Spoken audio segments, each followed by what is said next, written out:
झारखंड विधानसभा के पास पुलिस और प्रदर्शनकारियों के बीच झड़प हुई। कई प्रदर्शनकारी और 4 पुलिसकर्मी घायल हो गए। पुलिस वालों ने पहले 2 तरह के बैरिकेड का इस्तेमाल किया था। पहला जो नॉर्मल बैरिकेड होता है, दूसरा कटीले तारों वाला बैरिकेड। पुलिस को लगा कि जब पहले वाले बैरिकेड को तोड़कर जो छात्र हैं वो पहुंचने की कोशिश करेंगे विधानसभा, तो दूसरा वाला बैरिकेड यानी जो कटीले तारों वाला बैरिकेड है वो तोड़ नहीं पाएंगे। लेकिन इसके ठीक उलट हुआ। छात्र हर एक बैरिकेड को तोड़ते हुए विधानसभा की ओर बढ़ने लगे। कटीले तारों वाले बैरिकेड को तो छात्रों ने इस तरीके से तोड़ दिया जिस तरीके से पेड़ की टहनी। लेकिन इन सब के बीच रांची का ये प्रोटेस्ट और जंतर मंतर के प्रोटेस्ट में बहुत बड़ा अंतर है। अंतर इस बात का है कि जंतर मंतर के प्रोटेस्ट में आपको छात्रों की तरफ से भी हो हंगामा और अशांति देखने को मिली होगी, लेकिन रांची की अगर बात करें तो वहां छात्रों ने शांतिपूर्वक प्रदर्शन किया। भले ही पुलिस वालों ने उनके ऊपर वाटर कैनन, लाठी चार्ज और आंसू गैस के गोले क्यों ना दागे हों, लेकिन छात्रों ने वहां अपना आपा नहीं खोया और बहुत ही शांतिपूर्वक वो विधानसभा का घेराव करने पहुंचे। यहां पर मौजूद थे देवेंद्र नाथ महतो। दरअसल जेपीएससी और जेएसएससी भर्ती परीक्षाओं में हुई कथित अनियमितताओं के विरोध में प्रदर्शन कर रहे अभ्यर्थियों पर पुलिस ने पानी की बौछारें की, आंसू गैस के गोले छोड़े, लाठीचार्ज किया। आपने धोखेबाजी वाले तरीके अपना, इस तरह की बातें छात्रों की तरफ से कही गई। लेकिन छात्रों ने यह भी कहा कि हम विरोध इसलिए कर रहे हैं क्योंकि सरकार हमारी बात नहीं सुन रही। अगर सरकार नहीं सुनेगी तो हमें बताइए उन्हें अपनी बात सुनाने का क्या तरीका है। क्या आप सभी समझेंगे जब ये लोग बंदूक उठा लेंगे। दरअसल उन्हीं छात्रों में एक प्रदर्शनकारी भी थे जिनकी जुबान से ये बातें निकली हैं। जरा सुनिए। कि अगर हमें ज्यादा तंग किया जाएगा तो जेल भरो आंदोलन करेंगे। जेल भरो आंदोलन मैं आपके चैनल पे बता दे रहा हूं कि जेल भरो आंदोलन एक बढ़िया विकल्प है और सरकार को मतलब कि उन्हें बैकफुट पर लाने का एक बढ़िया है। अगर नौजवानों को हमें एकजुटता दिखाते हुए जेल भरो आंदोलन करते हैं 24 जिला में, तो सरकार इससे हिलेगी। सरकार को नतमस्तक होना पड़ेगा, सरकार को गंभीर होना पड़ेगा और सरकार को सोचना पड़ेगा। रांची में प्रदर्शन करने वाले भी जेनजी हैं और दिल्ली में भी जेनजी ही थे, लेकिन बड़ा अंतर यह है कि दिल्ली में जहां गाली गलौज और अभद्र भाषा का प्रयोग हुआ, रांची में ऐसा कुछ नहीं था। यहां परंपरागत छात्र प्रदर्शन करता दिखा और वो पूरी तरह से अपने आंदोलन पर फोकस थे। उनके टारगेट पर कोई व्यक्ति या सरकार नहीं, बल्कि उनकी मांग व्यवस्था में बदलाव थी। यहां जंतर मंतर के आंदोलन की तरह किसी का इस्तीफा भी नहीं मांगा गया। अब तक आंदोलन अनुशासित रहा है। इसके अलावा यह आंदोलन सोनम वांगचुक जैसी किसी चर्चित हस्ती के अनशन के चलते चर्चा में नहीं आया, बल्कि पूरी तरह से छात्र नेता ही इसे लीड कर रहे हैं।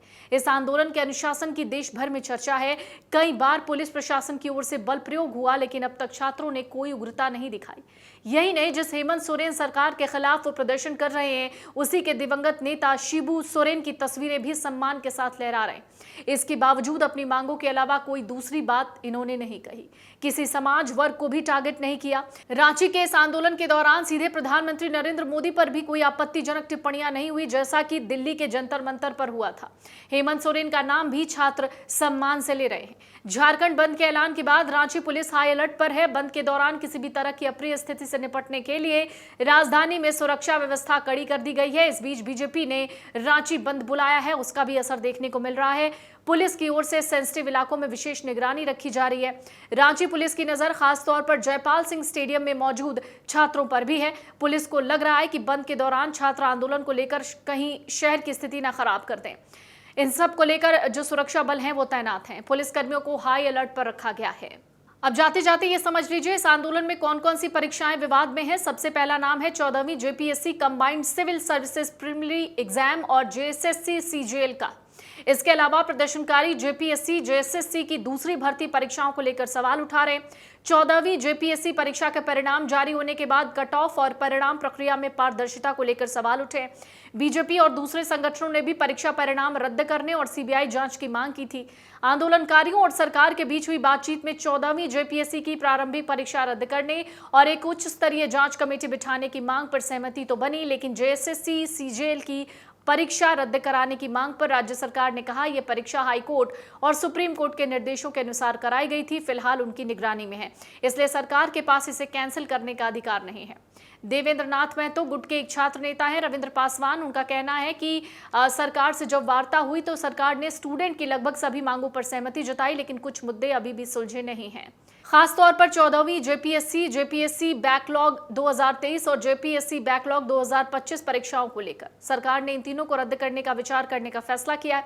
इसके अलावा सरकार ने टीडीपीएल एजेंसी की तरफ से आयोजित सभी परीक्षाओं की सीआईडी और ईडी जांच कराने का प्रस्ताव दिया है। सुधारों से जुड़ी मांगे लगभग मान ली गई हैं, लेकिन अभी भी कई ऐसे मुद्दे हैं जिन पर सहमति नहीं बन पाई है, जैसे उम्र सीमा में छूट, क्योंकि छात्रों की 2 प्रमुख मांगों पर अब भी सहमति नहीं बनी है। पहली सीबीआई जांच, दूसरी जेएसएससी सीजीएल परीक्षा को रद्द करना। सरकार कह रही है जेएसएससी सीजीएल को वो एक तरफा रद्द नहीं कर सकती।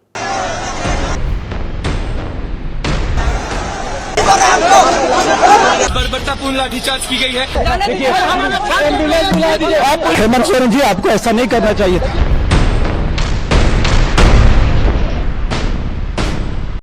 अगर आप ये वीडियो YouTube पर देख रहे हैं तो हमारे चैनल को सब्सक्राइब कर बेल आइकन दबाएं और Facebook पर देख रहे हैं तो हमारे पेज को लाइक करें।